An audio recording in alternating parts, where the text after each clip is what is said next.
sous vos ovations.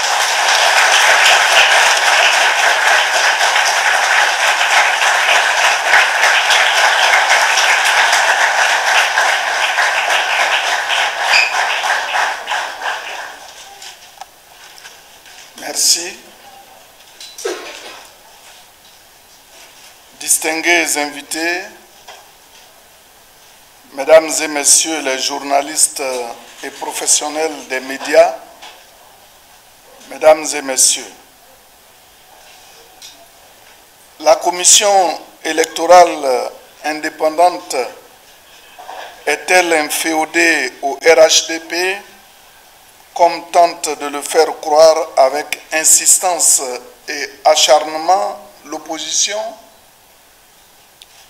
C'est autour de cette problématique centrale que nous avons décidé d'organiser nos réflexions et échanges de ce jour à l'occasion de la présente tribune des rendez-vous du RHDP. La pertinence de ce choix, vous en conviendrez avec moi, Mesdames et Messieurs les journalistes, n'est plus à démontrer.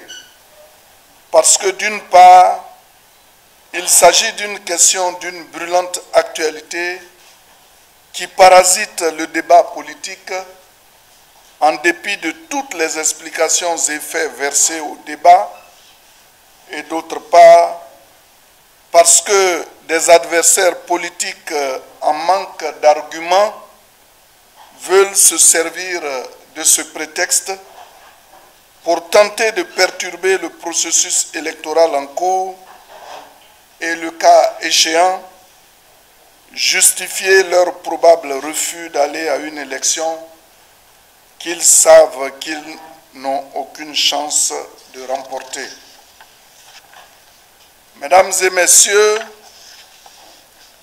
le débat fallacieux que veut imposer une opposition déboussolée et sûre de sa défaite n'aura pas lieu. Et cela pour deux raisons. La première, c'est que la Commission électorale indépendante, en tant qu'institution de la République, n'est ni l'œuvre, ni l'invention du pouvoir RHDP. Cela veut dire que l'initiative, la composition, les missions ainsi que les règles qui régissent le fonctionnement de la CEI plutôt, ne sont pas une création du RHDP. La seconde raison est que la CEI, en tant qu'organe de gestion des élections, n'a pas connu autant de réformes consensuelles que sous la présidence du président Alassane Ouattara. Cela traduit tout simplement l'esprit d'ouverture d'un régime désireux de promouvoir la démocratie et le consensus dans la mise en place d'un organisme électoral qui reflète la volonté commune de toute la classe politique et des Ivoiriens en général. Mesdames et Messieurs, la Commission électorale indépendante a connu depuis sa création jusqu'à ce jour plusieurs réformes majeures en lien avec les crises sociopolitiques que le pays a traversées, les dialogues politiques et les recommandations d'acteurs nationaux et internationaux, l'ONU, la CEDEAO, l'UA, etc.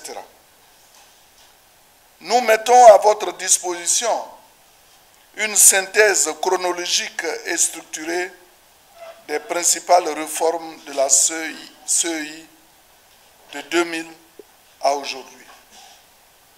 Nous fixons le contexte et rappelons les changements structurels qui ont été opérés en vue de rendre cette structure plus efficace, plus inclusive et plus rassurante dans l'accomplissement de ses missions. Ainsi, Sous la gouvernance du président Alassane Ouattara, la CEI a connu 4 réformes. En 2014, en réponse à la crise de 2010, une nouvelle réforme voit le jour avec la loi numéro 2014-335 du 18 juin 2014. Ensuite, à l'issue du dialogue politique de 2018-2019, une nouvelle réforme intervient le 5 août 2019. Cette réforme prend en compte les conclusions du dialogue politique et les recommandations de la Cour africaine des droits de l'homme. En 2020, après la présidentielle, une fenêtre des réformes est encore ouverte pour permettre au PPACI de faire son entrée au sein de la commission électorale. Auparavant, le PDCI, qui avait boudé son siège au sein de l'institution, finit par désigner un représentant. En interne, il est procédé à des réaménagements pour permettre aux nouveaux entrants d'occuper des fonctions dans le bureau ou même d'occuper des postes stratégiques. Il est bon de souligner, de 2 traits surtout, que toutes ces réformes sont opérées de façon consensuelle à l'issue des discussions entre toutes les parties prenantes impliquant le gouvernement, les partis politiques et la société civile. Et ce sont les recommandations formulées au terme de chaque dialogue politique qui sont converties en loi de la République pour régir l'organisation et le fonctionnement de la CEI. En clair, ni un projet de loi adopté par le Conseil des ministres, ni une ordonnance prise par le président de la République n'ont introduit une réforme de la CEI pour conférer une quelconque suprématie ou l'hégémonie au régime RHDP au sein de cette institution. Tous les partis politiques au pouvoir rêvent en effet de contrôler des communes et des régions emblématiques et stratégiques du pays, y compris dans le Grand Abidjan. Au demeurant, si tant est que la CEI était aux ordres du pouvoir, les candidats RHDP n'auraient pas perdu d'élection face à l'opposition dans des localités comme la commune de Cocody, le centre des affaires du plateau, la porte d'entrée aéroportuaire de la Côte d'Ivoire, la commune de Port-Boué, ainsi que des régions comme le Bélier, la Nawa, pour ne citer que ces cas. Que dit l'opposition quand le RHDP perd les communes comme Marcory, Bondoukou et Ferkessédougou?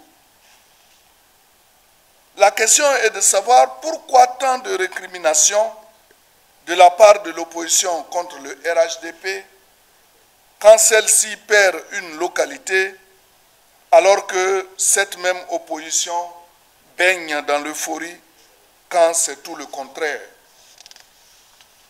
En conclusion, nous disons que la mauvaise foi est la chose la mieux partagée par cette opposition qui est déconnectée de la réalité du pays, qui, sous l'ère du président Alassane Ouattara, est enviée de tous.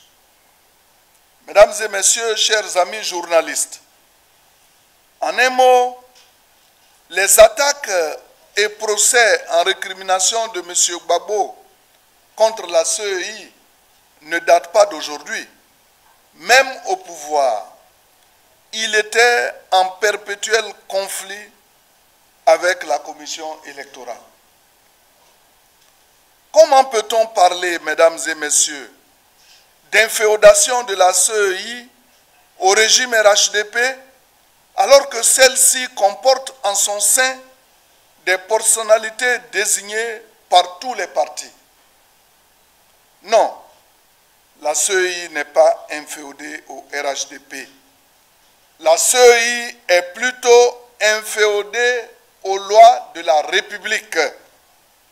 Pour mémoire, feu le président du Conseil constitutionnel, Mamadou Koné, déclarait le vendredi 27 septembre 2019, à l'occasion de la prestation de serment des commissaires centraux que, pour lever tout équivoque et éviter tout quiproquo, la réforme introduite par la loi du 2 août 2019 a remplacé le mot « représentant » par l'expression proposée par qui, elle, n'induit aucune relation de subordination.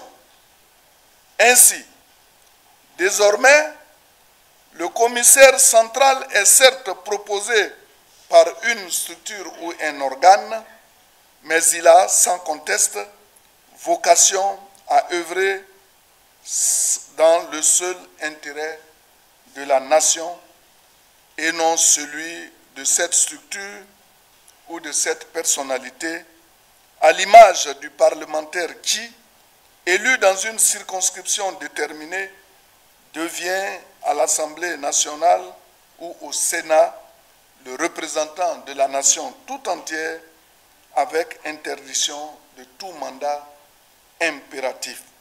Fin de citation. Au regard de la loi, et pour nous au RHDP, les personnalités qui siègent au sein de la CEI, bien que désignées pour certains par des partis politiques ou par la société civile, ne sont donc plus des représentants ou des chargés de mission de ces partis au sein de la CEI. Chacune de ces personnalités prête serment en ces termes. Je m'engage à bien et fidèlement remplir ma fonction, à l'exercer en toute indépendance et en toute impartialité dans le respect de la Constitution et du Code électoral et à garder le secret des délibérations et des votes, même après la cessation de mes fonctions.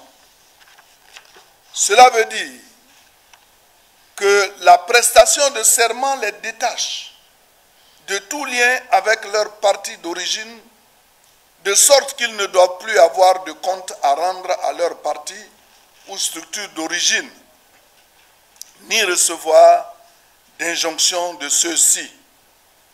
Quiconque agit autrement trahit le peuple de Côte d'Ivoire.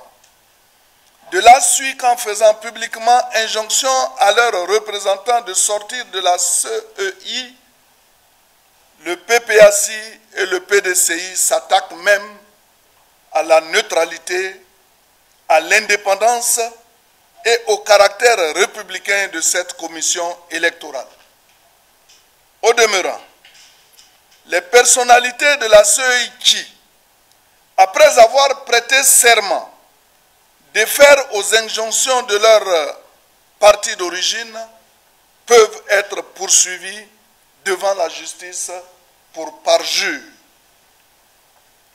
Mesdames et messieurs, chers amis de la presse, le RHDP n'entend pas se laisser distraire par tout ce vacarme orchestré par une opposition qui, en réalité, a peur des élections. Face au bilan du RHDP, il tremble déjà. Ce sont les urnes qui parlent lors des élections.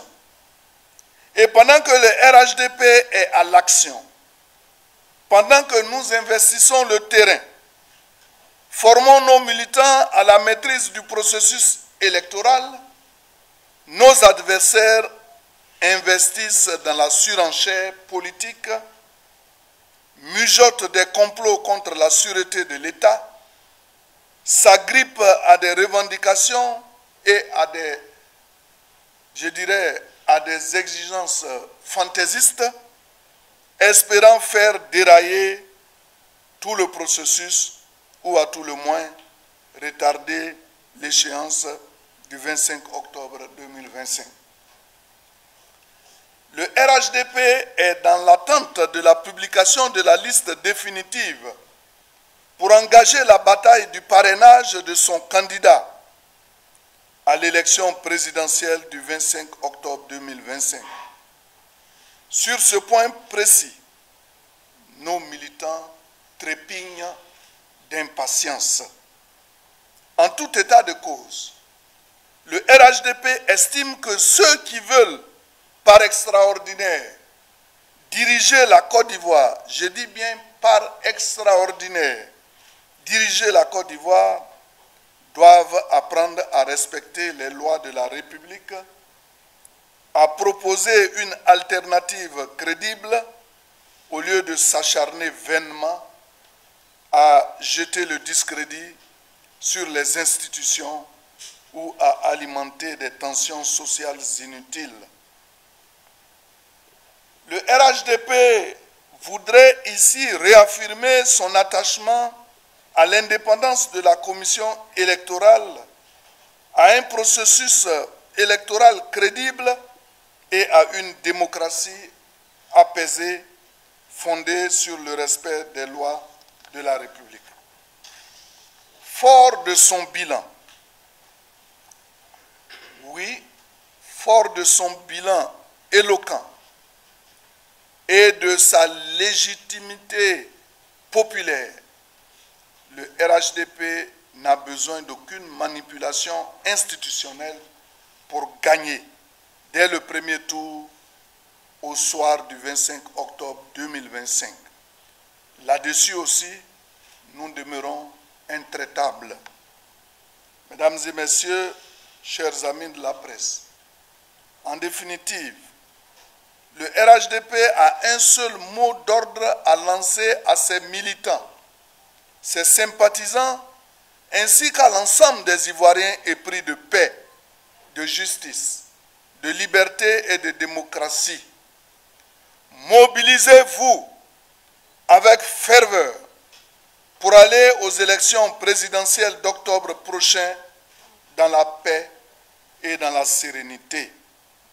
Le RHDP vous rassure, le processus électoral suivra son cours jusqu'à bon port, c'est-à-dire jusqu'au scrutin présidentiel, nonobstant les tentatives désespérées d'opposants déboussolés qui n'ont qu'un seul projet, faire déraper le calendrier électoral dans le funeste but d'instaurer un régime de transition. Là encore, ils vont lamentablement déchanter.